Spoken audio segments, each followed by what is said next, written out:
I want you to take a second and imagine just a very specific but very universal feeling of pure panic. Oh, I think we all know the exact feeling you're talking Well, about. so you're sitting at your desk, you've just typed out an email, and maybe it's, a little sarcastic, maybe it's just a little too honest. Always a dangerous game at work. Exactly. And you hit send. And in that exact fraction of a second, as the little window closes, your eyes flick up to the to field. Oh, no. And you realize you just sent it to the absolute worst possible person. Or, I mean, even worse, to everyone. Yeah, your stomach just completely drops out. Your heart starts hammering against your ribs, and for a second, time just stops.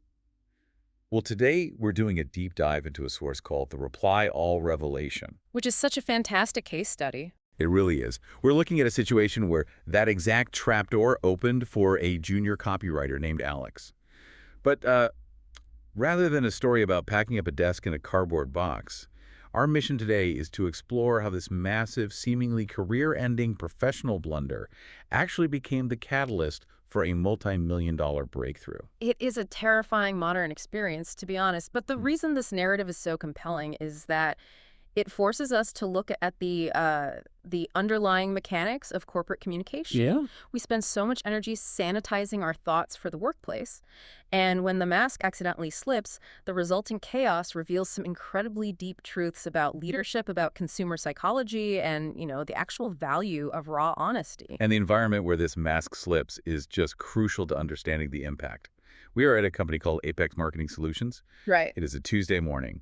And the scene is, well, it's the definition of standard corporate monotony. The daily grind. Exactly. You have the ringing phones, the low hum of stressed professionals, and the kind of break room coffee that just tastes like despair. We've all drank that coffee. Oh, definitely. So into this incredibly mundane atmosphere drops the 10:15 a.m. company-wide newsletter. Yeah.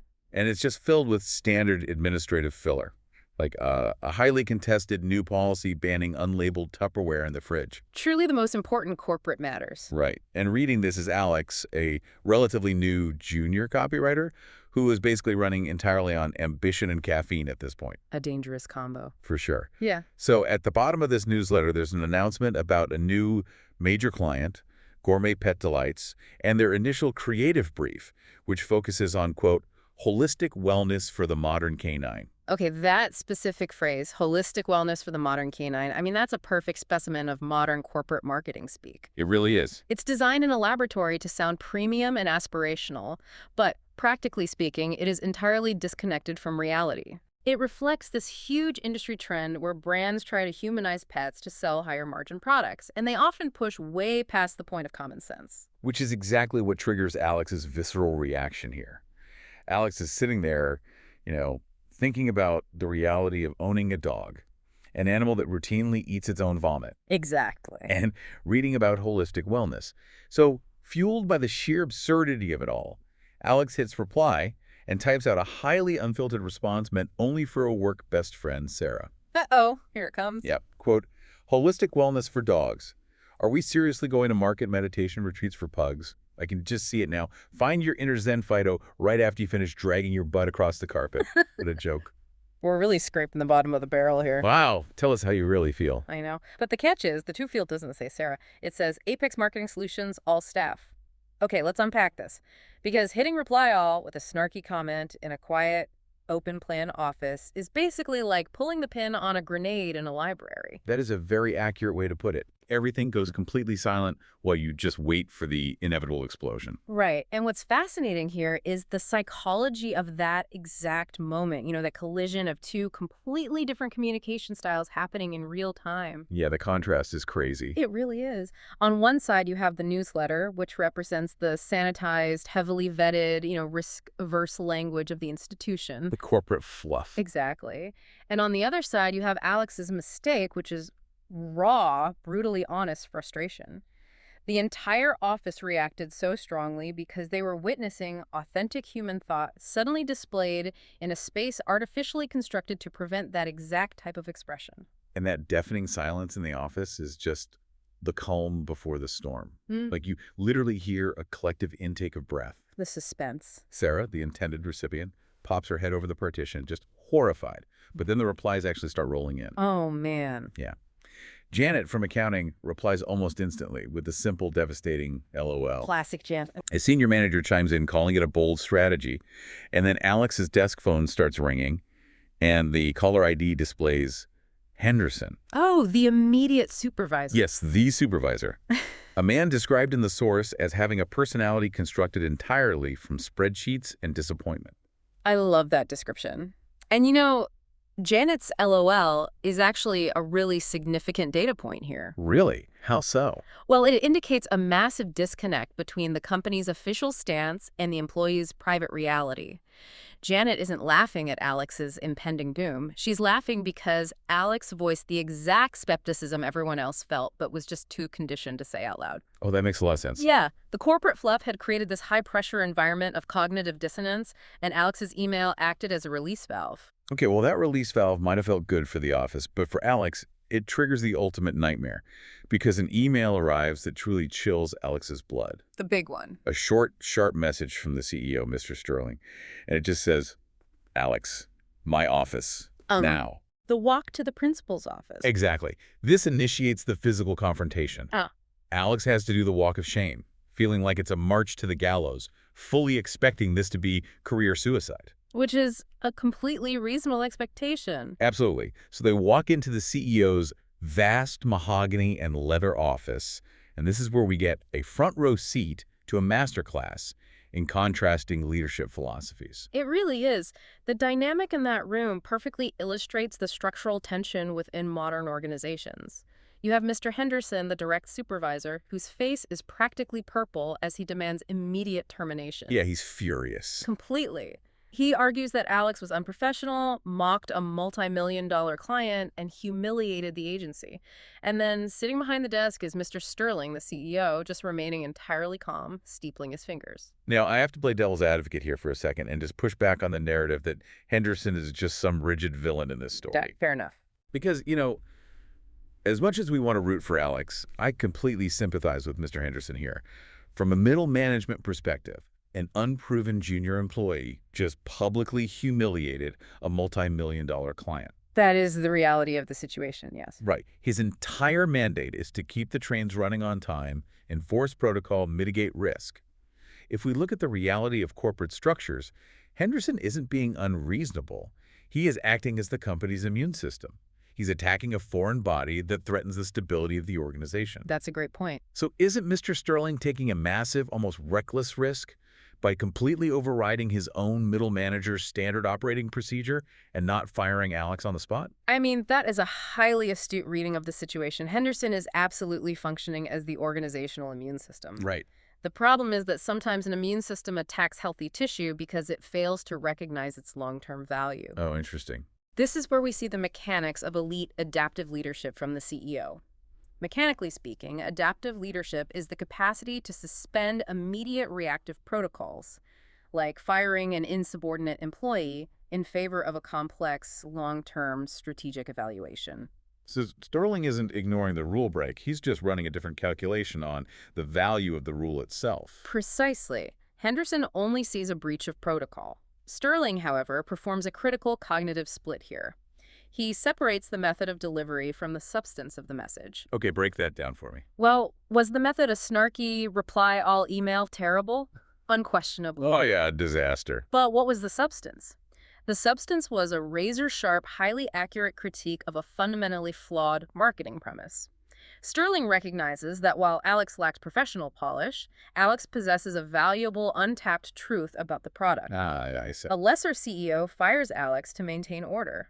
A visionary CEO maintains order by disciplining the method, but extracts the financial value from the chaos. Which brings us to the moment Sterling actually extracts that value. He holds up a hand, silences his fuming middle manager, and looks at Alex. And he acknowledges the email was inappropriate, but notes that it was also crucially memorable. That word changes everything. It really does. It pivots the entire situation from a leadership crisis directly into a brilliant business strategy. Because Sterling reveres that Gourmet Pet Delights is actually desperate for an edgy campaign. Right. They know their market is saturated, and they need something that cuts through the standard noise of pet food marketing. And Sterling extracts this core philosophy from Alex's email, acknowledging the absurdity of modern pet ownership, while validating the owner's deep affection, even when the pets exhibit gross behaviors. And if we look at the history of that specific market, the standard noise has become deafening. It's everywhere. Exactly. Over the last decade, the pet care industry shifted heavily into aspirational marketing. We went from selling basic kibble to selling lifestyle products. As that market matured, it overcorrected into absurdity. Which is how you end up with meditation for pugs. Exactly. Consumers are bombarded with this hyper-sanitized messaging daily, and it creates severe ad fatigue. Here's where it gets really interesting. It's like they decided to completely ditch the Instagram filtered version of dog ownership. Yes. Because the standard pitch is, the golden retriever sitting peacefully on a mountaintop at sunset. But Sterling realizes Alex's email is a goldmine because it builds a whole campaign around the hilarious, chaotic, behind-the-scenes blooper reel that every single pet owner secretly relates to. If we connect this to the bigger picture, let's examine the mechanism of consumer trust that makes this so effective. Modern consumers have an incredibly sophisticated radar for corporate fluff. They can spot it a mile away. 100%. When a brand tries to tell a consumer that their dog needs holistic wellness, the consumer subconsciously rejects it because it feels manufactured. It doesn't align with their lived reality. Authenticity, on the other hand, bypasses that defensive radar. By acknowledging the gross, unsophisticated, or silly things pets do, the brand is essentially signaling to the consumer, we see your actual life. We aren't going to insult your intelligence with a fake lifestyle pitch. That makes total sense. Yeah, that shared, unvarnished reality builds a far deeper commercial bond than aspirational perfection ever could. And the twist in this scene, the ultimate twist, relies on that exact bond. Because Alex walked in expecting to be fired, but walks out as the lead creative, tasked with drafting a formal proposal, keeping that exact edge and self-awareness. It serves as the ultimate validation of Alex's underlying instinct. Yeah. The market was starved for reality, and Alex's frustration was the vehicle that delivered it, even if the initial execution was completely disastrous. And we see that play out over the next few weeks, which the source material describes as just a blur of intense brainstorming. I can only imagine the pressure. Oh, absolutely. Huh? But Alex leans heavily into the edgy angle, operating on the principle of juxtaposition. The campaign contrasts the ultra-high-quality, premium ingredients of the pet food directly with the completely unsophisticated, sometimes really gross behavior of the animals actually eating it. That tension is brilliant from a marketing perspective. It is. You are flattering the purchaser, the human, by highlighting the premium nature of the product, while simultaneously building comedic rapport by highlighting the lowbrow nature of the end user, the dog. It's a perfect balancing act. Yeah. But it all comes down to the true test, right? The pitch meeting with the client. Always the scariest part. Yes. Alex is terrified all over again. It's one thing to get your CEO's blessing. It's another entirely to stand in front of the executives of Gourmet Pet Delights and read them a refined, professional version of that infamous carpet comment. This is the moment of maximum vulnerability. I mean, the agency is pitching the exact opposite of what the client originally asked for in their creative brief. Right. And you know what happens? The room just erupts. The client bursts into laughter. They don't just like it. They absolutely love it because it's the first time they've seen their own product reflected through a lens of genuine human experience rather than just, marketing jargon. Oh, that is incredible. Yeah. The campaign launches a month later and becomes a massive, undeniable success. Leaving Alex with this dual lesson: owning your perspective, even if born of frustration, and always double-checking the toe line. Always check the two line. But this raises an important question, right? It leaves us with a profound philosophical lesson about the inherent value of your unique perspective, especially when it is born out of friction. And that concept of friction is something I want to pose directly to you listening right now. So what does this all mean for your own daily routine? Yeah. How often do you suppress your most authentic reactions at work just to fit into a standardized, quote-unquote, professional mold? We all do it. We do. Mm. How many times have you rolled your eyes at a convoluted process or a meaningless buzzword and kept it completely to yourself because it wasn't the corporate thing to say? If we synthesize all the moving parts of this story, we arrive at a rather counterintuitive thesis. In highly sanitized corporate cultures, unprofessionalism is sometimes the only vehicle for truth. Oh, wow. Say more about that. Well, we are conditioned to believe that innovation comes from formal brainstorming sessions, whiteboards, and, structured meetings. But in reality, those structures often filter out the most disruptive ideas. Because they have to be polished first. Exactly. Frustration, sarcasm, and humor are actually excellent diagnostic tools. They point directly to a friction point, to something that isn't working, isn't true, or just isn't resonating. So if we take that a step further, the challenge for companies isn't just hoping for a lucky mistake. Right, you can't build a strategy on accidental emails. No, exactly. It's about figuring out how to create safe vectors for this raw honesty, so employees don't have to accidentally hit reply all just to be heard.